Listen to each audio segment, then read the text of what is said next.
Joining me today is Tony Swiericzuk, CEO of Lake Potash. Thanks for joining me today, Tony.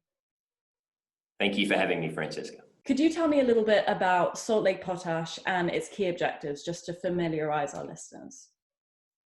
I sure can. So Salt Lake Potash is a Perth, Western Australian-based company that is developing its first sulphate of potash mine in the goldfields of Western Australia. We have 9 lakes within our portfolio, and the Lake Way project at Wiluna in Western Australia is our first project that we've been working on now for 2 years, and we're some 3 months away now from commissioning and production of that project. That's great. And can you just explain what sulphate of potash is as a commodity? Sure. Sulphate of potash is, as it sounds, it is sulphate and potassium, known as SOP, or potassium sulphate, or sulphate of potassium. This is sort of the 3 ways it's known. And it is a potassium supply, being the K, being the chemistry unit, potassium. And in a fertiliser, very commonly is blended with nitrogen and phosphate, so NPK is a fertiliser, and we speak for a very premium grade K.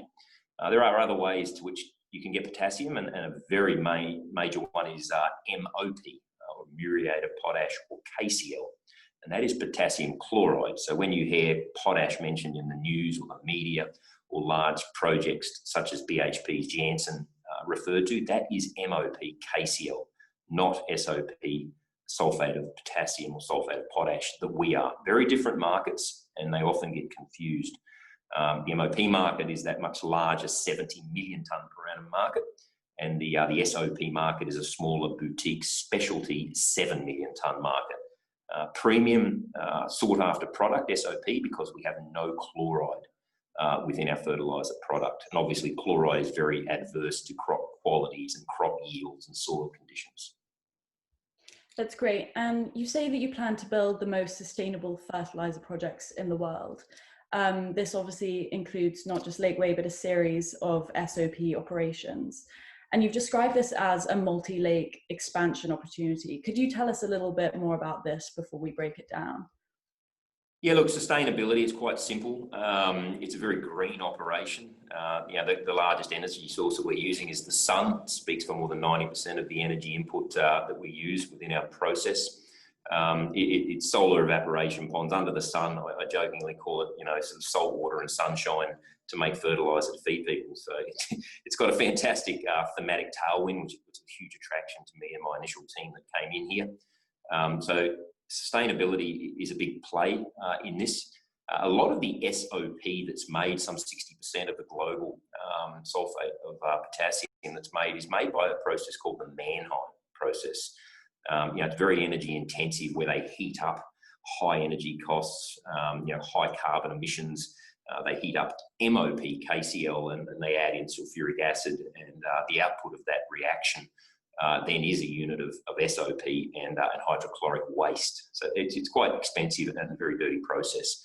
We're nothing like that. So we are a very clean, and what we refer to as very sustainable, solar evaporation using the sun's energy to make those salts, to make the fertiliser. So very, very different in terms of processes. Now, I touched earlier there on the multi sort of tenements or multi-lake projects we have in the portfolio.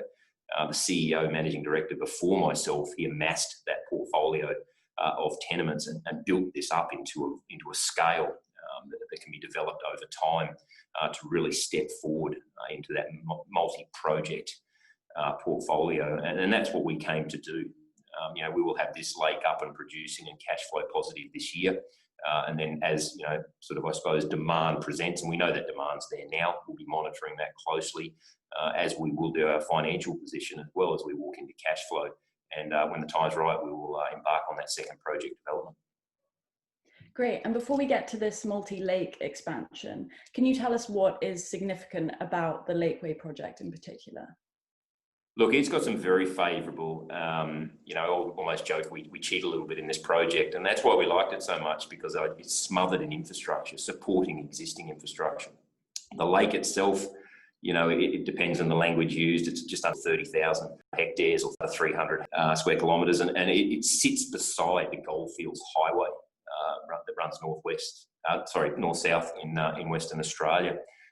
Also, that's on the western edge of the lake. On the eastern edge of the lake is the Goldfields gas pipeline, one of the main gas transport units that brings gas from the northwest shelf down through the goldfields of Western Australia. So we've got a highway on one side, we've got a gas pipeline on the other side of the lake. The Wiluna airstrip is basically 5 kilometres from the northern edge of our lake. And then there's the Wiluna township about 15 kilometres north. So it's very friendly. We're not having to go and build major roads to haul on major long gas laterals to bring gas in. We don't have to build airstrips. It's all there for us. So that has really supported a very fast pathway first project, and obviously kept the capital cost down as well. And so, as I understand it, you really view this project as a compelling ESG investment. Let's just get into this part again. And I understand that you've been granted a green level certification before on the project. Is that correct? Yeah, that's correct. Last year we went down that pathway. We got endorsed and approved with that green label over that debt package that we raised. So that speaks volumes to what I've just been speaking about in terms of the sustainability and the green attributes that this project has and this process has. We're not the only ones. It's all the other players as well that are going to follow the same process. We'll be able to achieve that same sort of green stamp, green label, and that sustainability focus as well. And how do you aim to set new sustainable benchmarks, if you like, for the Australian industry in terms of the SOP market? Well, it's a new industry for Australia, so we're all trailblazing and pioneering here. But we have absolutely got sustainability front and centre of mind. It comes naturally, with our process of sunshine and solar evaporation. We have committed as part of our debt package with the Clean Energy Finance Corp, a large Australian government-supported fund. It's about a $10 billion Aussie dollar fund that has come in supporting the debt package for our first project. We have committed there to going into a solar gas power solution, and that by the end of 2022. We're well advanced on that. We have proposals already. Not only is it even cleaner than the gas diesel moving to gas solar battery, it's also cheaper as well. And we have also triggered wind studies. So probably some people might be surprised. It's very windy out in these sort of edge of desert salt lakes. It's circa 100 metres off lake level, 25 kilometre hour average wind speeds. And that, from a preliminary studies we've received, does support wind turbines. So potentially in the years to come, we will be a solar, battery, wind and gas renewable power solution. And it seems that there is both under application of SOP in certain markets, as well as a latent demand for the product. As you said, that includes Australia, where I believe there's no current SOP local productions. So how do you see this landscape changing, and how would you characterise the state of the market at the moment? Yeah, look, that's true. There is no local production. We ourselves and a couple of other companies are sort of leading that run to create this new industry in Western Australia/Australia, 100% imported into this country. SOP is not huge volumes in Australia. SOP is suited and required, I say, for crops that need to look good or taste good. So you're looking at high value crops, fruits, vegetables, nuts, citrus, berries, all those sorts of things. Australia is very heavy or very large on that whole sort of broad acre cereal cropping. So you're looking at sort of sorghum, barley, wheat, those sorts of things. Now they can handle, they're chloride tolerant. So the farmers there elect to use KCl MOP, which is a very different product. And it's a very important point to make that when you hear the word potash used in the media, you hear big projects like Janssen and all those, and Saskatoon and Belarus and things like that. That's all MOP KCl. It's a very different market to SOP. That's a 70 million tonne a year market, whereas SOP is a 7 million tonne a year market, more a specialty boutique market for those high value crop farmers around the world that must have no chloride in their potassium or in their input fertilisers. And so just touching on, like you said, the kind of premium products versus the chloride products. How would you characterize the key growth factors for the market? Because I understand, you know, food production's going up and consumers are probably more willing to pay for premium fertilizers. So how would you sort of outline the key growth factors here behind the market? Yeah, look, I'll just finish by answering the previous question. You sort of talked about latent demand and things like that. There's different usage of, as you can understand, as part of our marketing, you know, program that we've sort of embarked on last year and this year. We've studied lots of different markets and usage rates and talked to lots of analysts. You know, sort of the Americas and Europe's are leading that sort of usage. If you saw some of the other large countries around the world, the Indias, the Southeast Asias, actually step up to what the Americas use in terms of kilograms per hectare of SOP. It's a phenomenal increase that just could not be met. It is, you know, it's enormous. You know, circa threefold of SOP is what's consumed today. So there is very big separations in terms of usage. So when you talk about latent demand and what SOP supports, you know, you think about what you like eating, you know, whether it's an avocado on sourdough, or whether it's blueberries thrown in your yogurt, or whether it's some fancy cherries or good-looking citrus fruits or mangoes, and all these sort of foods that, as I suppose people's wealth profiles change, diets change, and we all want more of those sorts of foods.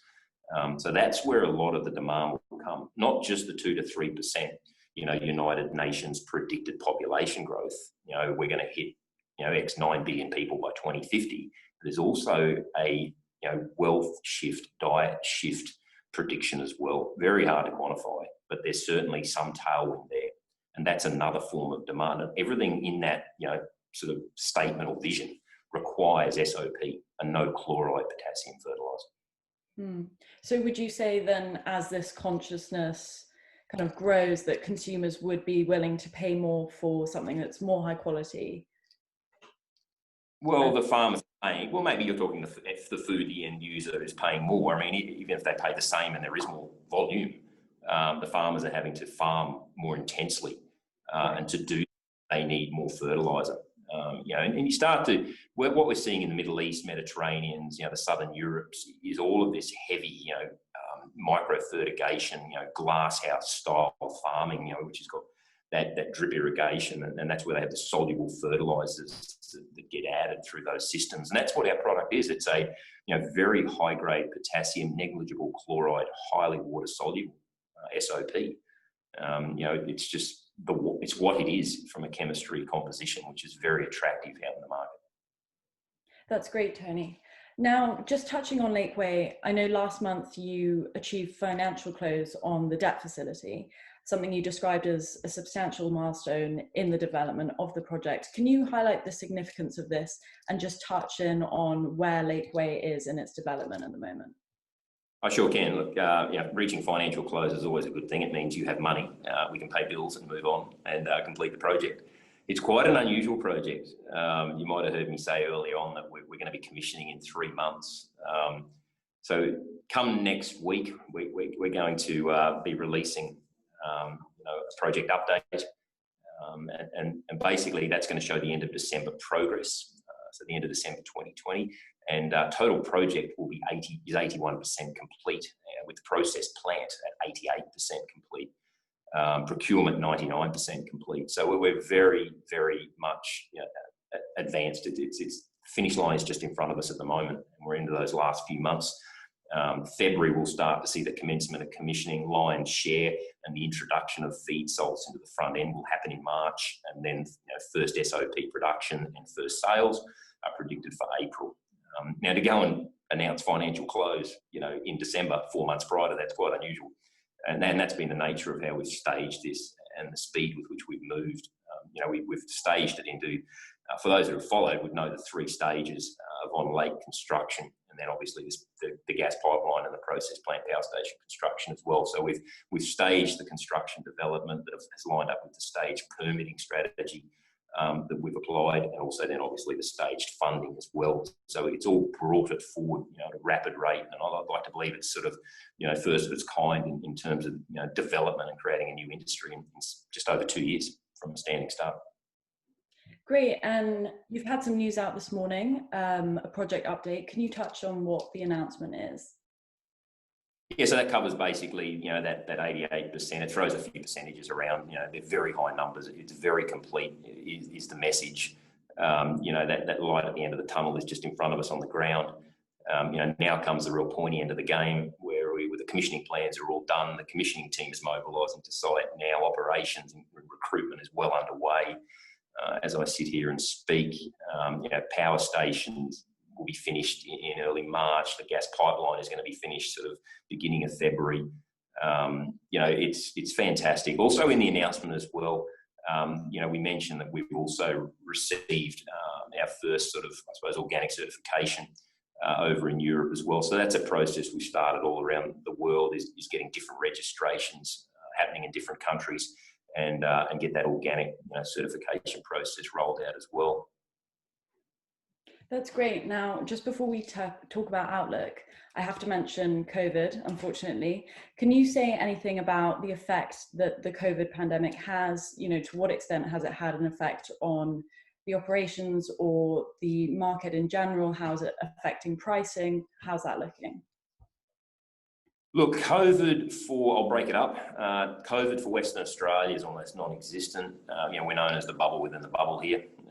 We've got the Indian Ocean on one side, the Nullarbor Plains or deserts on the other side. So Western Australia is very isolated all the time. So very well controlled. It's an industrial state. It's a mining state. So we've got plenty of trades and skills and very self-sufficient in that space. The company building the plant for us, GR Engineering Service, they're Perth-based. All of their support services and people at the Western Australian base. So we've had no impact.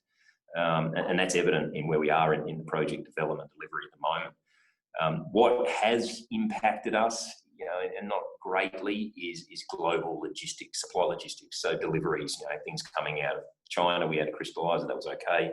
We've got, valves and crushers and things coming out from different parts of the world. Everything's on the water. So everything that's not here at the moment is now on the water. And people will be aware that there is a fair intensity happening out there in terms of that sort of supply logistics, through different ports around the world. So we are watching that. There's expediters working with us for us that are watching that all the time and monitoring it, for things that are slipping here and there. But at the moment, everything's covered. The dates I just mentioned earlier, for February, March and April still stand and still hold. And we're sitting here at the moment, nearly 2/3 of the way through January. So I'm very confident. So COVID in terms of the market, at the moment we're seeing a sort of a second minor outbreak in some provinces in China. The news outlets in the fertiliser world are sort of hinting that that's going to interrupt the movement of sop and mop and things like that sort of around China. So that's going to put upward pressure on the particularly, the demand's there, so upward pressure on the supply and the price. So that's sort of yet to play out. We've seen it being, the price being relatively stable. We talk about the Northwest Europe benchmark price. And the reason for that is that nearly all of the global seaborne trade in SOP comes out of Northwest Europe there, around that in Belgium predominantly and Germany. And so that price has held very, very boring at about 430 to 440 euro. And obviously there's been some fluctuations with the exchange rate against the US dollar with things happening in the US. So it's sort of sitting around that 530 to 540 US dollar a tonne mark, statically stable, boring. And that's for standard, what we call standard SOP. The market we're walking into is premium. I don't want to get bogged down into numbers here, but the standard is a 50% K2O. Just is a very similar analogy. My past life's iron ore, so that's a sort of that's 58% iron ore low grade. We're playing in the 62% iron ore, so we're playing in that 52, 53% K2O, and there are relatively handsome premiums that come on top of that Northwest Europe number I've mentioned. And then, of course, I've mentioned the water solubility as well. So presenting a high grade, highly water soluble fertiliser brings with it some material premiums. That's great. And now finally, in terms of long-term outlook, what can we expect from you in terms of advancing the SOP operation, not just Lakeway, but the whole, developing all the other lakes? What can you say about this and any other future development that might come about? Yeah, look, I've got a fantastic team here, who's successfully delivering Lakeway. We joined to come and build what I refer to as an SOP province in the Western Australian goldfields. I used to refer to it as the Pilbara of potash, but it's this SOP province I've reverted to. With the 9 lake portfolio that we've got, we have visions to go building, multiple lake, multiple projects, and really putting Western Australia on the map, as a premium sulphate of potassium, global supplier to the world, to a hungry world, a world that needs, fertilizer for food.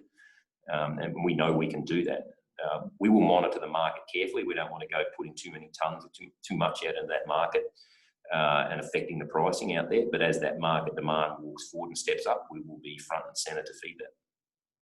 That's great. Well, thank you so much for coming on, Tony. And it sounds like the bubble within the bubble will bode well. And we look forward to seeing what SO4 has to offer.